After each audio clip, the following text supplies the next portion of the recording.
effect. It's Saturday morning. Basically, I did a review and a short video. A review on the horror film My Boyfriend Is Back. It's more psychological, like I said, than anything. The characters were good. The story was interesting. Of course, we had zombies movies such as Dawn of the Dead, Night of the Living Dead. But that film, My Boyfriend Is Back, was different. It stood out from the rest of those. That was just purely zombie, zombie land. Andy Zuckerberg and Woody Harris. There's a second movie too. Premise followed the same tropes and basically the same synopsis and everything else.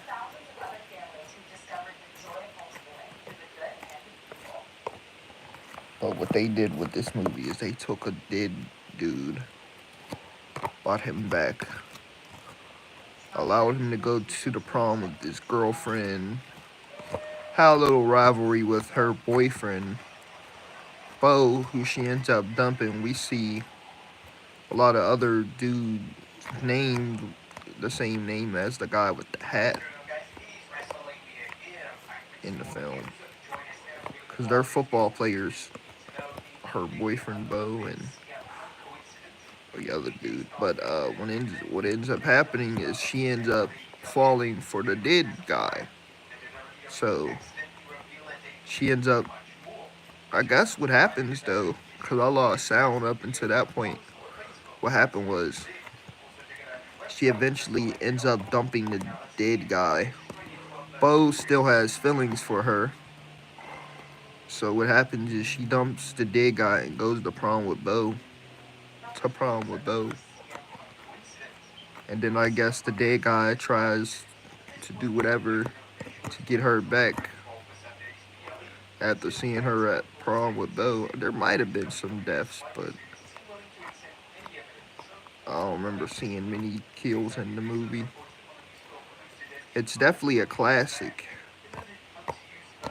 Ahead of his time. Of course, this was before Zombieland and all that. Night of the Dawn of the Dead came before it, so can't really say that because that was before it.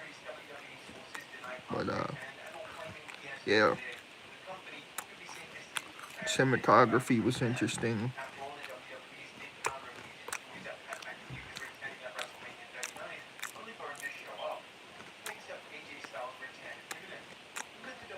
I like the look of certain things.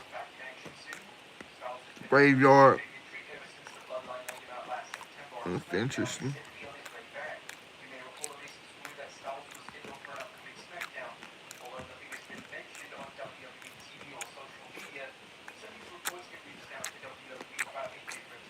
The school they went to looked good.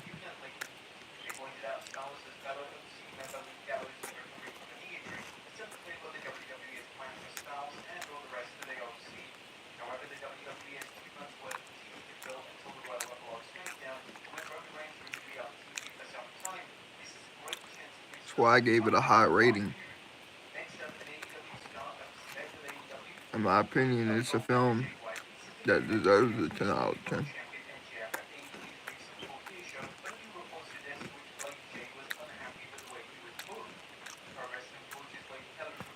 I like the fact that it's like a different idea.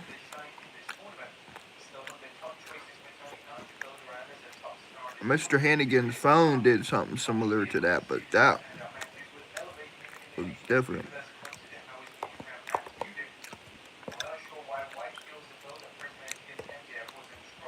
It was a little boy who befriended an older man who he could confide in. You could tell The chemistry radiated, yeah, and all that good stuff. But in no way was it different. I mean, in no way was it the same. Good movie, but no way is it the same compared to My Boyfriend Is Back.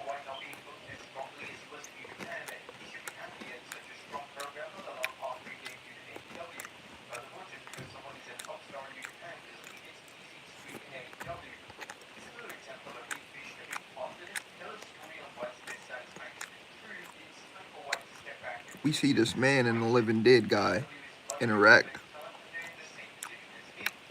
around the gravestone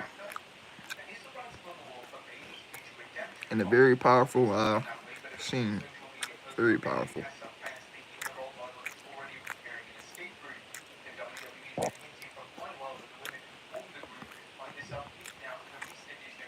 Another passionate, romantic, but strong scene was when a female protagonist and Johnny Single, that was his name, end up making out and kissing. Mind you, she's in a relationship with Bo already, but is,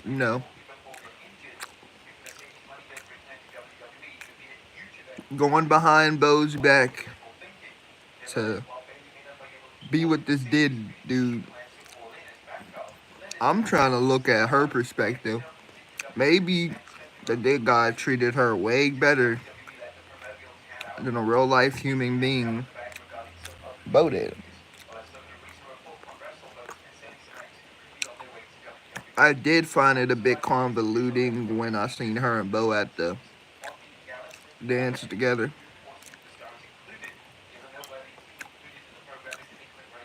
They must have made up. She must have, like I said, dumped the dead guy.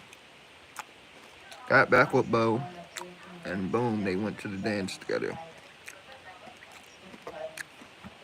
Easy thought and logic.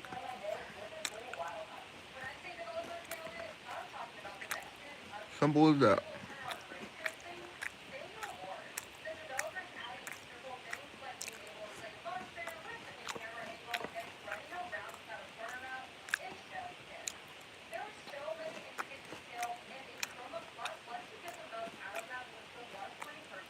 If you haven't seen My Boyfriend's Back, highly recommend it.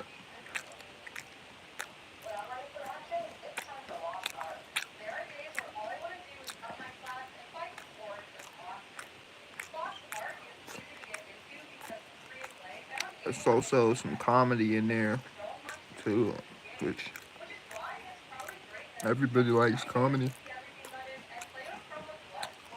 And of course, for it being in 1993,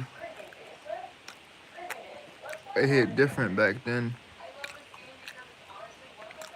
For some, in the eye of the beholder, it might hit different now, even 30 years later.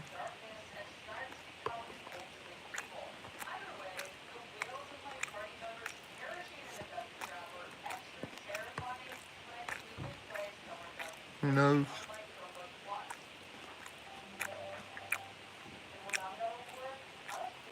Wrestling pay-per-view to watch later that I got to look forward to, which is great.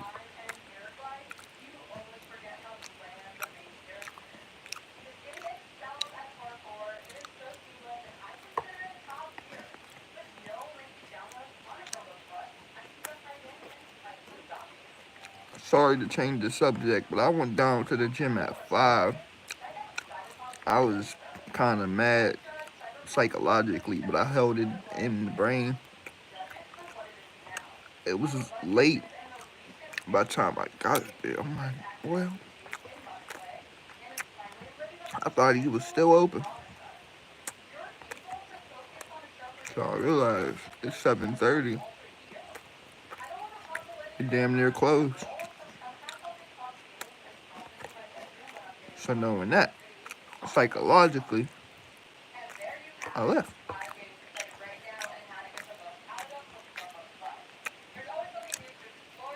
It's open every week, that same time, 5:30. So now that I know that, I'm there.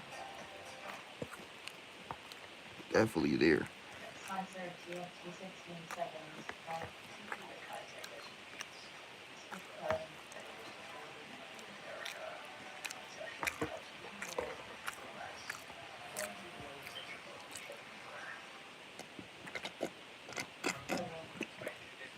We're short, you guys. But yeah. Watch My Boyfriend's Best Friend. Well, you don't got to. I'm not telling you what you have to watch and what you don't have to watch, but okay, let me think. Put this in a nicer, humbler way. Okay. If you haven't seen My Boyfriend's Best Friend from 1993, mind you, it's a 30-year-old movie. For a lot of you, you might be too young. Hell, I wasn't even around 30 years ago. I'm still young. But still, though, check it out. Get insight on how things were different from back then to now, 30 years ago. Because there was a lot that I witnessed and noticed that was different from then to how now things are different. As far as movie goes and stuff like that. With WWE in 2022. They were just waiting for the WWE to come up with a good storyline. The story which has showed up in fans next on until they think how long it takes for Triple H storyline. But yeah, check that shit out.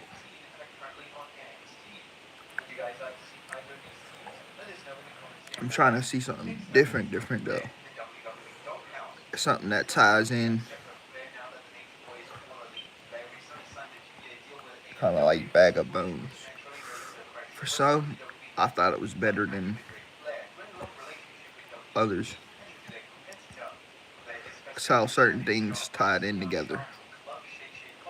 That's what I liked about it.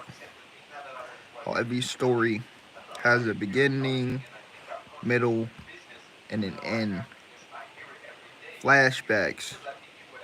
He's going through some like difficulty coping with the loss of his wife who got badly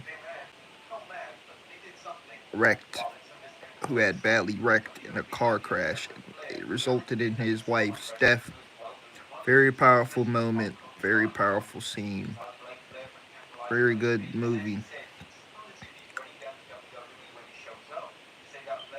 I mean, series.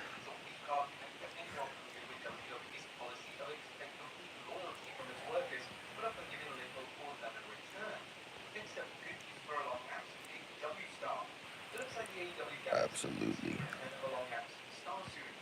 Must see television.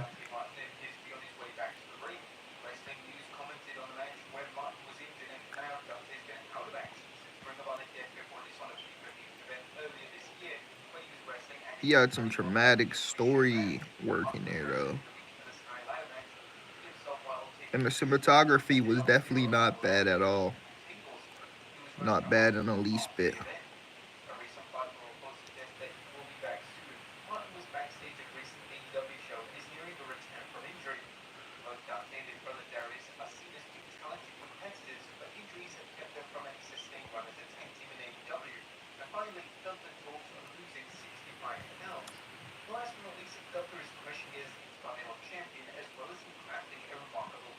He basically had to bury some gold or dig something up.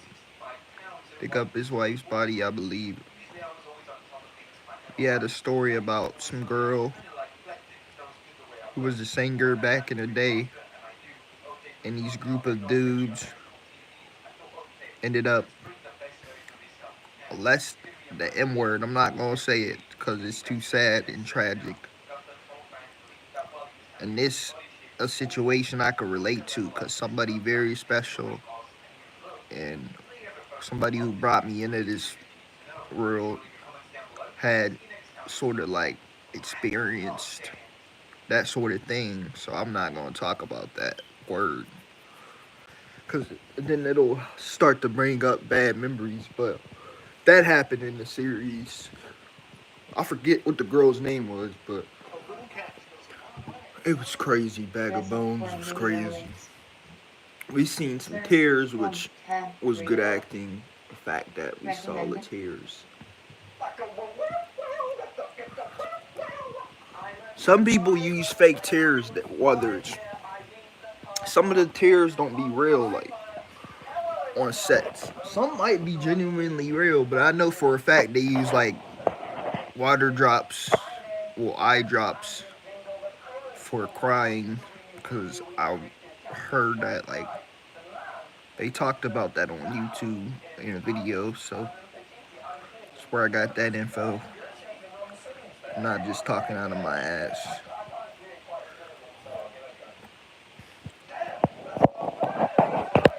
Because there were certain celebrities who had used eye drops on set to cry and stuff like that.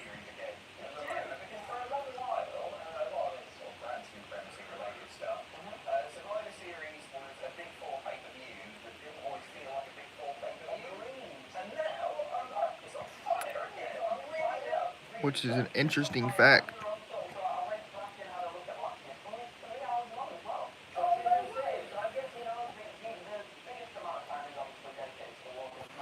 You could never know though. You might never know though, because it looks realistic for a lot of people. So you never really know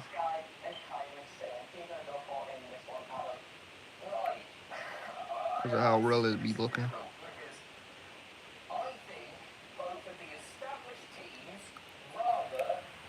And that might come off on the screen. That might come off just by a first glance, like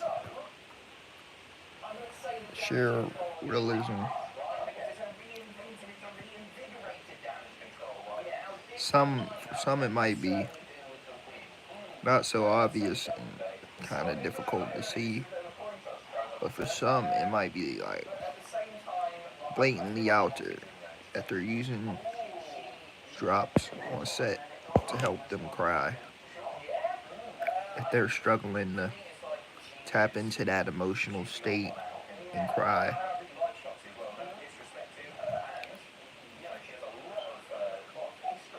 Especially if they're an actress or actor that's known for upbeat, chill, laid back, cool demeanor.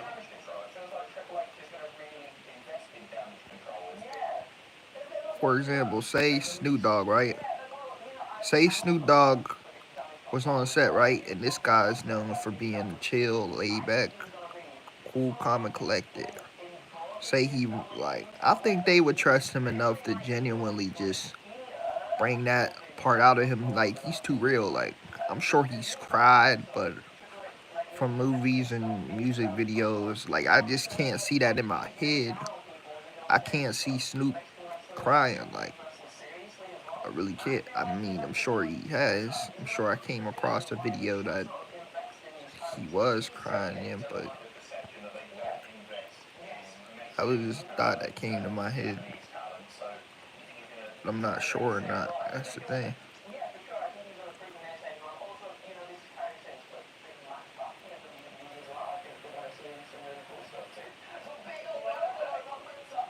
But I want to really see some different shit today as far as a horror movie goes.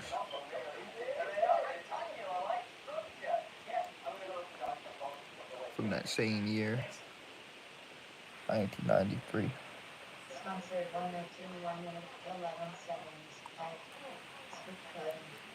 30 years ago. Look at me, like, on a road, not even needing to check Google to see how long ago that film was made. Just knowing. That's all it takes sometimes. Just go off of what you know. You ain't got to go off of a phone. Anyway, I'm off this lot. Peace.